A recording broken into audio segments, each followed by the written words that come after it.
Hello everyone, welcome to WBPSC the success strategy. আজ Indian national মুভমেন্টের best 500 যে কোশ্চেনের সিরিজটা চালু হয়েছিল, আজকের second part. This video is important for WBCS examination, WBPSC miscellaneous, RRB NTPC and Group D, SSC CGL and CHSN and other various government exam. Myself Papan Shah, educator at WBPSC the success strategy. Video start করার আগে দুটো information.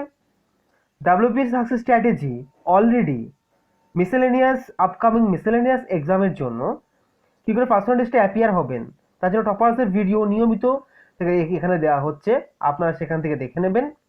এছাড়াও WBCS এর group A, group B, group C এবং group D চারটি পোস্টের জন্য interview কীভাবে আপনি অ্যাপিয়ার হবেন তার জন্য এখানে ভিডিও দেওয়া হচ্ছে। এক্সক্লুসিভলি ভিডিওগুলো আনা হচ্ছে, আপনারা দেখবেন, নিয়মিত চ্যানেল ফলো করবেন। এছাড়াও এম লক্ষ্মীকান্ত যে বইটি আছে সেই বইটি থেকে এক্স্যাক্টলি কোন পোর্শন থেকে কতটা পড়তে হবে এবং এক্সাম ওরিয়েন্টেড কী করে আপনাদের স্টাডি করতে হবে তার জন্য চ্যাপ্টার ওয়াইজ ভিডিও আনা হচ্ছে, আপনারা ভিডিওগুলো দেখবেন। আমাদের যে INM 500 সিরিজ চালু হয়েছে, এইটা শেষ করার পরে আমরা পলিটি এবং অন্যান্য সাবজেক্টগুলো, science portion, maths portion, GI portion, প্রত্যেকটার ভিডিও আনবো MCQ বেসিসে। তো আজকে ভিডিওটা স্টার্ট করা যাক। The first question, in which place the first factory of East India Company was built? আমাদের ফার্স্ট অফ অল এক্সপ্লেনেশন দেখব এবং তারপর নিজেরাই অ্যান্সার করব। যারা ভিউয়ার্স তারা চেষ্টা করবেন এক্সপ্লেনেশনের আগে অ্যান্সার করা, অ্যাজ এ মক টেস্ট থেকে নেওয়া। তো এক্সপ্লেনেশন ফার্স্ট একটা, the first factory of East India company was build at Surat in 613 AD। অর্থাৎ ফার্স্ট ফ্যাক্টরি কোথায় হয়েছিল? সুরাটে। তো আমাদের এখানে অপশন কোনটা হবে? অপশন সি, যে আমাদের সুরাটে প্রথম ইস্ট ইন্ডিয়া কোম্পানি আমাদের ফ্যাক্টরি প্রতিষ্ঠা করেছিল। আচ্ছা, নেক্সট কোশ্চেন আমরা দেখে নেব। Who among the following European forced to sell all their settlements in India to the British? আচ্ছা, তার আগে আমাদের কথা বলি, আমাদের ইউরোপিয়ান যে নেশনগুলো আমাদের ভারতবর্ষে এসে শাসন করেছিল এবং যারা বিজনেস করেছিল, শাসন ব্রিটিশই করেছিল, এবং আরও যারা ইউরোপিয়ান নেশন এসেছিল তাদের কী কী আছে আমরা জানি। পর্তুগিজ এসেছিল, আমাদের ইস্ট ইন্ডিয়া কোম্পানি মানে ব্রিটিশ, আমাদের ইংল্যান্ড এসেছিল মানে ইংল্যান্ড, দেন এসেছিল ফ্রেঞ্চ, তার আগে এসেছিল ডেনস, বোঝা গেল, মানে যারা নেদারল্যান্ডস। অর্থাৎ এত শক্তি আমাদের এসেছিল আমাদের দেশে, বোঝা গেল। তো এখানে অপশন কোনটা হবে তারা কি এক্সপ্লেনেশনটা দেখি আমরা। The Danes formed in East India Company and arrived in India in 616 AD। The established settlement at Tranquebar in Tamil Nadu. আচ্ছা, এই ট্রানকোবারটা মনে রাখবেন। নেক্সট এতেই আপনারা এই নিয়ে একটা প্রশ্ন পাবেন, এর আগে সাথে অ্যাডভান্স বলে দিলাম। আচ্ছা, 1620-তে ট্রানকোবার দ্বারা সেটেলমেন্ট করলো। দেন শ্রীরামপুর, আমাদের বেঙ্গল, সবাই নামটা জানেন, ইন 1676 AD। অর্থাৎ 1620 খ্রিস্টাব্দে ট্রানকোবার তামিলনাড়ুর পরে 1676 খ্রিস্টাব্দে আমাদের বাংলায় এসে ফ্যাক্টরি স্থাপন করলো। তারপরে যে লাইনটা দেখছেন, যা হবে they fail to strengthen the themselves, মানে তারা বিস্তার করতে পারেন due to the British Empire, মানে আমাদের ব্রিটিশ যে শক্তি আমাদের যে ইস্ট ইন্ডিয়া কোম্পানির জন্য তারা এখানে তাদের সাম্রাজ্য বা তাদের যে শক্তি বিস্তার করতে পারেনি। তো তার ব্রিটিশকে কারা বিক্রি করেছিল? তাহলে অ্যান্সারটা কি হলো? ডেন্স, অপশন সি, বোঝা গেল। আচ্ছা, next, who among the following obtain the site of Madras from the raja of Chandragiri? অর্থাৎ চন্দ্রগিরি রাজার কাছ থেকে কে মাদ্রাসের একটা পোর্শন নিয়েছিল? বোঝা গেল কোশ্চেনটা। এবার আমরা চলো এক্সপ্লেনেশন দেখব। ইন 1639, অর্থাৎ 1639 খ্রিস্টাব্দে, Francis Day obtain the site of Madras from the raja of Chandragiri with permission to build a fortified factory which was named Saint George. বোঝা গেল। 1639 খ্রিস্টাব্দে ফ্রান্সিস ডে, একজন ব্রিটিশ গভর্নর, কোথাকার? মাদ্রাস প্রভিন্স যেখানে ছিল সেখানকার, তিনি হচ্ছে মাদ্রাসের রাজা ছিল। মাদ্রাস কারণটা ছিল চন্দ্রগিরি, বোঝা গেল। আজকে মাদ্রাস বর্তমানে জায়গাটার নাম কি? চেন্নাই। সেটা আগে মাদ্রাস ছিল এবং সেটা চন্দ্রগিরি রাজার আন্ডারে ছিল, সেটা তার কাছ থেকে নিয়ে নিয়েছিল, বোঝা গেল। তার অ্যান্সারটা কি হবে? অপশন এ, ফ্রান্সিস ডে, বোঝা গেল। চেষ্টা করবেন একটা কোশ্চেন থেকে যে এক্সট্রা যে ইনফরমেশনগুলো দিচ্ছি ওখান থেকে আরও কোশ্চেন্স বার করা এবং এগুলো হচ্ছে নোট ডাউন করে রাখা, বোঝা গেল। এবং আজকে যে কোশ্চেনগুলো নিয়ে এসেছি তার মধ্যে কিছু WBCS মেন্স, UPSC প্রিলিমস ও WBCS প্রিলিমসে কিছু প্রিভিয়াস ইয়ার আছে। তো পোর্শনগুলো দেখুন এবং আপনারা অনেক উপকৃত হবেন। ভিডিওটি লাস্ট অবধি দেখবেন। Next, the headquarters of the Danish settlement was, আচ্ছা হেডকোয়ার্টার কোথায় ছিল আমরা দেখে নেব, তার আগে এক্সপ্লেনেশনটা। In 1616, the Danish East India Company established their first factory at Vancouver. আমরা অলরেডি বললাম ট্রাভেন কোথায় ছিল, তামিলনাড়ুতে। কত খ্রিস্টাব্দে করেছিল? 1620 খ্রিস্টাব্দে ট্রানকুভারে সেটেলমেন্টটা করেছিল, বোঝা গেল। আর শ্রীরামপুরে কোথায় করেছিল? বেঙ্গলে 1676 খ্রিস্টাব্দে। অলরেডি আমরা আপনাদের ইনফরমেশন দিয়ে দিয়েছি। আচ্ছা, in India Serampore was their headquarters. তো যারা ছিল ড্যানিশ, যারা বলছিলাম, তাদের হেডকোয়ার্টার কোথায় ছিল? এদের পরীক্ষা আসতেই পারে, এক্সট্রা ফ্যাক্টস হিসাবে। শ্রীরামপুর, সেটা কোথায় অবস্থিত? ওয়েস্ট বেঙ্গলে, বোঝা গেল। তো এই কোশ্চেনের অ্যান্সারটা কি হবে? অপশন এ, ট্রানকোভে, বোঝা গেল। আচ্ছা আচ্ছা, আমি যেটা বললাম যে শ্রীরামপুর ওয়াজ দ্যার হেডকোয়ার্টার্স, সেটা কবে? যখন 1676 খ্রিস্টাব্দে বেঙ্গলে প্রতিষ্ঠিত হলো, তখন ট্রানকোভে যে প্রথম যে হেডকোয়ার্টার ছিল সেটা শিফট করেছে কোথায়? শ্রীরামপুরে। তো কনফিউজিং হবেন না, প্রথম যারা প্রতিষ্ঠা করলো তখন ছিল ট্রানকোভে, পরে যখন বেঙ্গলে সেটা সেটেলড হলো তখন বেঙ্গলে তাদের শ্রীরামপুরকে হেডকোয়ার্টার তৈরি করলো, বোঝা গেল। Next, which English governor of East India company in India was expelled by the Aurangzeb? আচ্ছা, তার আগে দেখে নিন এক্সপ্লেনেশনটা কি আছে। Sir John Child, the English governor of East India company in India was expelled by the Aurangzeb. তার অ্যান্সারটা কি হবে? স্যার জন চাইল্ড, বোঝা গেল। তার সাথে এক্সট্রা ফ্যাক্টস আমরা দেখে নিই। আচ্ছা, Child became involved in war with the Mughal empire Aurangzeb, অর্থাৎ যে স্যার জন চাইল্ড ঔরঙ্গজেবের সাথে যুদ্ধে লিপ্ত হয়েছিল, বোঝা গেল। Whose troops captured Surat and force Child to make peace, মানে তখনকার দিনে যে জন চাইল্ড ছিল আমাদের মোগল শক্তির কাছে মাথা নত করেছিল, কার কাছে? ঔরঙ্গজেবের কাছে, বোঝা গেল। তো এখান থেকে অনেকগুলো প্রশ্ন আসতে পারে, আপনারা দেখে নেবেন। তা এখানে যে প্রশ্নটা দেয় তার অ্যান্সার তাহলে কি হলো? স্যার জন চাইল্ড, বোঝা গেল। Next question, the true impact of European commerce in India was seen. কোশ্চেনটা একটু কনসেপচুয়াল, ভালো করে বুঝবেন আমাদের, তারপরে অ্যান্সারটা করবেন। এক্সপ্লেনেশন ভালো করে বুঝুন। এক্সপ্লেনেশনে বলছে the true impact of European commerce in India was seen when the colonial rule was established in India. আচ্ছা, তাহলে অপশন এ হবে, বোঝা যাচ্ছে কিন্তু কেন। Colonial India was a part of the Indian subcontinent that was under the jurisdiction of the European colonial powers during the age of the discovery. আচ্ছা, হঠাৎ করে ইউরোপিয়ান শক্তি আমাদের দেশে কেন আসলো? কি জন্য? দুটো উদ্দেশ্য নিয়ে। একটা হচ্ছে ইম্পেরিয়ালিজম, দ্য সাম্রাজ্যবাদ, এবং তার আগে যেটা ছিল বিজনেস। কি বিজনেস? আমাদের ইন্ডিয়ার উপকূল থেকে প্রচুর পরিমাণে মশলা, স্পাইস, সেটা হচ্ছে ইউরোপিয়ান নেশনে যেত, কাদের থ্রু? আরব বণিক, আরব মার্চেন্টসের থ্রু। তো যখন তারা দেখলো এখান থেকে অনেক বেশি খরচ ওখানে পড়ছে, ওখানে যারা পাবলিক কিনছে, ওইখানকার যারা বিজনেসম্যানরা কিনছে, অনেকটা দাম দিয়ে আরব বণিকদের কাছে কিনতে হচ্ছে, মানে অ্যাজ এ মিডিল ইস্টে আরব কাজ করছে। তারা চেয়েছিল যে আরব বণিকদের টোপকে নিজেরা ডিরেক্টলি ট্রেড করবে ভারতের সাথে। তার জন্যই তারা হচ্ছে আমাদের ভাস্কো দা গামা দেখেছি আমরা, কেপ অফ রুট, আগের দিন ইনফরমেশন দিয়েছিলাম যে আলাদা রুট বার করে আফ্রিকার উপকূল ধরে তারা চলে এসেছিল ইন্ডিয়াতে। প্রথম কে এসেছিল? ভাস্কো দা গামা, কালিকটে এসে পৌঁছেছিল, বোঝা গেল। আচ্ছা, তাই এই কারণে তারা যখন আসলো এবং আসার পর আস্তে আস্তে কি করলো? ভারতীয় রাজনীতিতে অংশগ্রহণ করলো, আস্তে আস্তে ব্রিটিশ কলোনিয়াল রুল চালু হলো, কিছুটা ফ্রান্সও ট্রাই করেছিল লাস্টের দিকে, কিন্তু সফল হতে পারেনি। তো অ্যান্সারটা হচ্ছে এরকম, যখন আমাদের কলোনিয়াল রুল চালু হলো ভারতীয়দের উপরে, তখনই যে অ্যাকচুয়াল আমাদের ইম্প্যাক্টটা বুঝতে পারলাম। তখন কি হলো? আমাদের ভারতীয় বণিকরা ক্ষতিগ্রস্ত হলো, আস্তে আস্তে ভারতীয় অ্যাডমিনিস্ট্রেশন হলো, আর লাস্ট অব্দি যখন আমাদের মহাবিদ্রোহের পরে 1761 খ্রিস্টাব্দে যখন ব্রিটিশ পার্লামেন্ট, অর্থাৎ ব্রিটিশরা একদম সরকারিভাবে আমাদের ভারতবর্ষের শাসনভার গ্রহণ করলো, ব্রিটিশ অ্যাডমিনিস্ট্রেশন বা ব্রিটিশ সরকার, তখন কিন্তু এই জিনিসটা আরো খারাপ হতে শুরু করলো। ঠিক আছে, নেক্সট যখন চ্যাপ্টারগুলো করাবো এমসিকিউ আরো ডিটেলসে বলবো, এখন ওটা অ্যাডভেন্ট অফ ইউরোপিয়ানসের চ্যাপ্টার ওয়াইজ এমসিকিউ গুলো করছি। সো নেক্সট কোশ্চেন, আচ্ছা এর অ্যান্সার তাহলে কি হলো বলে দিই। When colonial rule was established in India, বোঝা গেল, option A. Next, the East India Company secure Diwani. আচ্ছা, ইস্ট ইন্ডিয়া কোম্পানি কখন দেওয়ানি? এই কোশ্চেনটা অনেকে জানা, এই কোশ্চেনটা সবাই জানে, কিন্তু এর সঙ্গে এক্সট্রা ফ্যাক্টস আমি দেবো কিছু। আগে এক্সপ্লেনেশনটা দিই। Robert Clive, governor general of Bengal, অর্থাৎ যখন এই দেওয়ানি লাভ করেছিল তখন গভর্নর জেনারেল কে ছিল?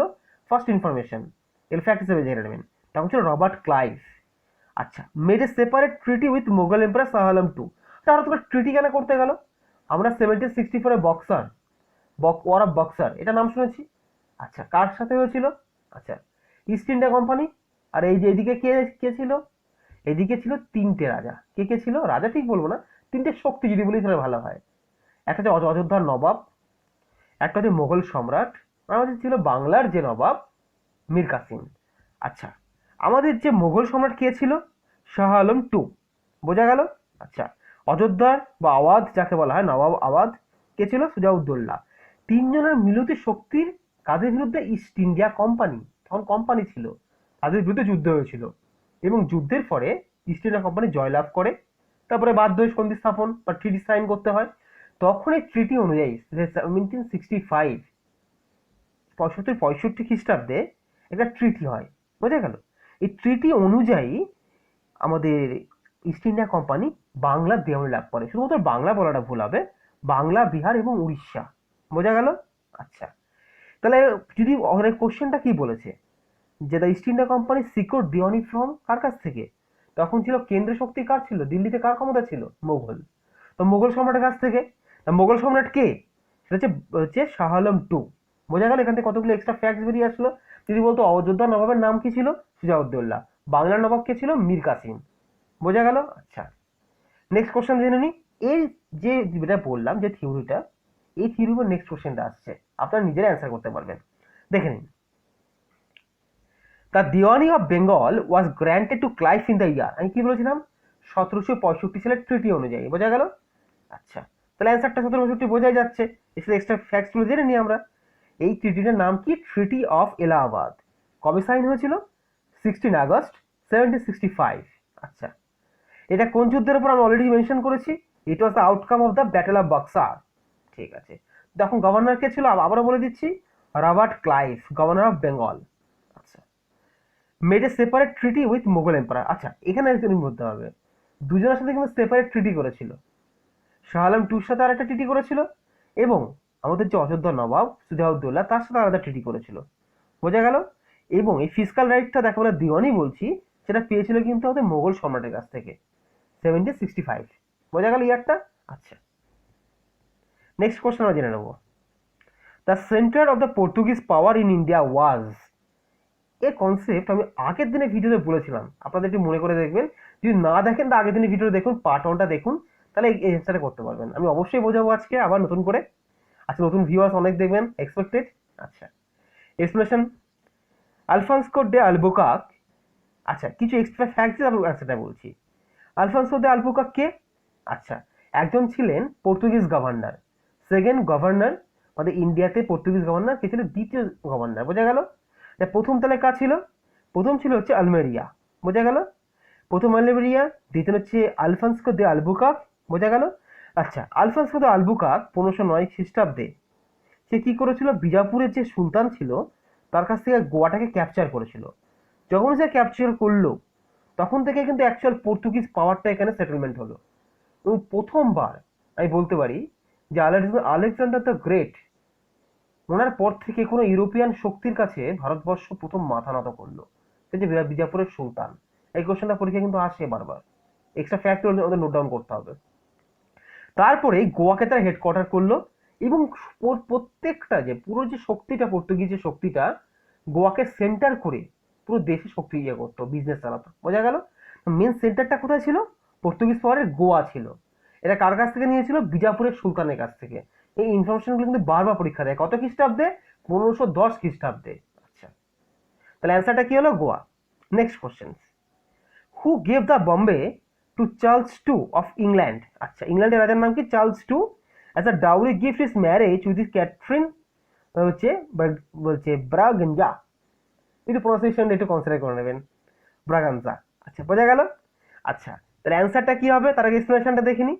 অর্থাৎ চার্লস টু এর যে ইংল্যান্ডের রাজা তাকে দেয়া হয়েছিল। বোঝা গেল? আচ্ছা, তাহলে এখানে একটু আপনার সাথে একটুখানি ভালো সহজ করে বুঝি। এইখানে হচ্ছে পাত্রপক্ষ হচ্ছে, মানে পাত্র হচ্ছে চার্লস টু, এইভাবে মাথায় রাখুন। বোঝা গেল? কাকে বিয়ে করেছিল? তার নাম হচ্ছে ক্যাথরিন দ্য ব্রাগাঞ্জা। বোঝা গেল? আচ্ছা, তিনি কে ছিলেন ভালো করে জেনে নি এক্সপ্লেনেশনে। In May 1662 King Charles of England, বলে দিয়েছি, married a Catherine the Braganza whose family offer a large dowry. আমাদের সোসাইটিতে কিন্তু এখনো আছে ডাউরি সিস্টেম, যেখানে মেয়ের ফ্যামিলি, স্পেশালি যদি মেনশন করে মেয়ের বাবা, ছেলের ফ্যামিলিকে, আরো স্পেশালি ছেলেটিকে যৌতুক হিসেবে দেয়। তার ইংলিশে কি হবে? ডাউরি। Dowry system. এখানে কত সময় লিখে দিয়েছি, a gift made by the father of the bride to the groom. বোঝা গেল? আচ্ছা, তখনও সিস্টেমটা চালু ছিল, এই ব্রাইড সিস্টেমটা, না সরি, ডাউরি সিস্টেমটা। আচ্ছা, তাহলে কি হলো? Part of the gift was Portuguese territory, অর্থাৎ পর্তুগিজ রাজকন্যার সাথে আমাদের ইংল্যান্ডের রাজা চার্লস টু এর বিবাহ হয়েছিল এবং পর্তুগিজ রাজা তার মেয়ের বিয়েতে অ্যাজ এ ডাউরি হিসাবে বম্বেকে দিয়ে দিয়েছিল। বোঝা গেল? আচ্ছা, তো অ্যান্সারটা কি হলো? B, Portuguese. বোঝা গেল? Next, which region in India provide the best quality saltpetre and opium to the Europeans?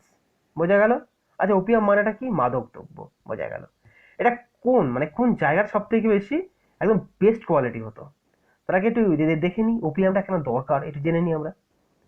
আচ্ছা, saltpetre was required in the manufacture the gun powder. এটা সবাই জানে যে গান পাউডার ম্যানুফ্যাকচারিং এ সল্টপিটার লাগবেই। বোঝা গেল? আচ্ছা, নেক্সট বলছে European countries being frequently involve in warfare. আমরা দেখেছি যখন আমাদের ইউরোপিয়ান শক্তি যখন আমাদের দেশে আসতে শুরু করলো, তখন তাদের মধ্যে একটা প্রতিদ্বন্দ্বী ছিল, কে বেশি ইম্পেরিয়ালিজম, মানে কে সাম্রাজ্য থেকে বাড়াতে পারবে। সাম্রাজ্যবাদের যে যুদ্ধলীলা তখন অলরেডি চালু হয়ে গেছিল এবং তাদের মধ্যে মানে ক্রমাগত মানে সংঘর্ষ লেগে থাকতো। এই যে সিচুয়েশনে তাদের প্রচুর সল্টপিটার দরকার। বোঝা গেল? আচ্ছা, the demand for this commodity quickly developed in Europe. অবশ্যই ইউরোপে যেটা বাড়তে থাকলো, তার একটা বেস্ট কোয়ালিটি দরকার। তারা বেস্ট কোয়ালিটি সবসময়, ব্রিটিশ সবসময় বেস্ট কোয়ালিটি খোঁজে সব জায়গায়। বোঝা গেল? আচ্ছা, the trading commodity next in important saltpetre was opium. সল্টপিটারের ঠিক পরে আমাদের প্রয়োজন হলো ওপিয়াম, কারণ ড্রাগ শুধুমাত্র নেশার জন্য নয়, অনেক সময় বেদনানাশক হিসেবে কাজ করে। আমরা জানি যুদ্ধক্ষেত্রে দেওয়া হয় অনেক সময়, এটা এর বহুল প্রচলিত আছে। তো সেক্ষেত্রে প্রচুর খুব দরকার এটা। আচ্ছা, মেইন কোশ্চেন আসা যাক, তাহলে কোথাকার কোয়ালিটি সব থেকে বেটার? আর বলছে Malabar region in India provide the best quality saltpetre in opium in the Europeans. তাহলে অ্যান্সারটা কি হলো? মালাবার কোস্টে যে ওপিয়াম এবং সালপিটার হচ্ছে তার কোয়ালিটি সব থেকে বেস্ট। তাহলে অ্যান্সারটা কি হবে এখানে? মালাবার উপকূল, অপশন ডি। আচ্ছা, নেক্সট কোশ্চেন জেনে নিই। When and by whom were the Portuguese driven out the Hooghly in Bengal? অর্থাৎ যদি একদম সিম্পল ভাষায় বলি, হুগলি থেকে পর্তুগিজদের কে তাড়িয়ে দিয়েছিল? বোঝা গেল? আচ্ছা, তাহলে অ্যান্সারটা কি হবে দেখে নিই আমরা। তার আগে এক্সপ্লেনেশন। হুগলি, যাকে আমরা হুগলি বলি, হুগলি বা হুগলি যাই হোক, was founded by the Portuguese in 1537। Actually হুগলির নামটা কিন্তু আমরা পর্তুগিজের থেকে ইয়ে করে, হুগলির জায়গাটা হচ্ছে ফর্টিফাই করেছিল এবং যে বিখ্যাত ব্যাপারটা সেটা কিন্তু পর্তুগিজের জন্য। এখনো তাদের স্থাপত্য দেখা যায়। আচ্ছা, বোঝা গেল? এবার বলছে the mercantile capital of lower Bengal. এই হুগলি আগে কি ছিল ভালো করে বুঝুন, সেটা যে লোয়ার বেঙ্গলের ক্যাপিটাল ছিল। বোঝা গেল? আচ্ছা, Mughal armies led by the Qasim Khan. তো মুঘল সেনাপতি কাসিম খান কার নির্দেশে, পরীক্ষা কিন্তু কোশ্চেনটা আসে, আমি ইনফরমেশনটা এখানে লিখিনি, মুখে বলে দিচ্ছি। শাহজাহান। শাহজাহান নির্দেশ দিল তার সেনাপতি কাসিম খানকে যে পর্তুগিজদের হুগলি থেকে বার করে দাও। তাই সে 1631 খ্রিস্টাব্দে একটা খণ্ড যুদ্ধের মাধ্যমে পর্তুগিজদের সেখান থেকে তাড়িয়ে দিল। আচ্ছা, কোশ্চেন তারা কেন তাড়িয়ে দিল? অ্যাকচুয়াল তারা কি করতো, যে ছোট ছোট বাচ্চা তাদেরকে তারা কিডন্যাপিং টাইপের করতো, নিয়ে তাদের দেশে একটা স্লেভ হিসাবে ইউজ করতো। তাদের দেশ বা তারা যেখানে থাকছে, যে ফোর্টগুলো, যে ফ্যাক্টরিগুলো, সেখানে আমাদের দেশের শিশুগুলোকে নিয়ে মানে তাদেরকে দিয়ে বেকার খাটাতো, তো দাস হিসেবে পরিণত করেছিল।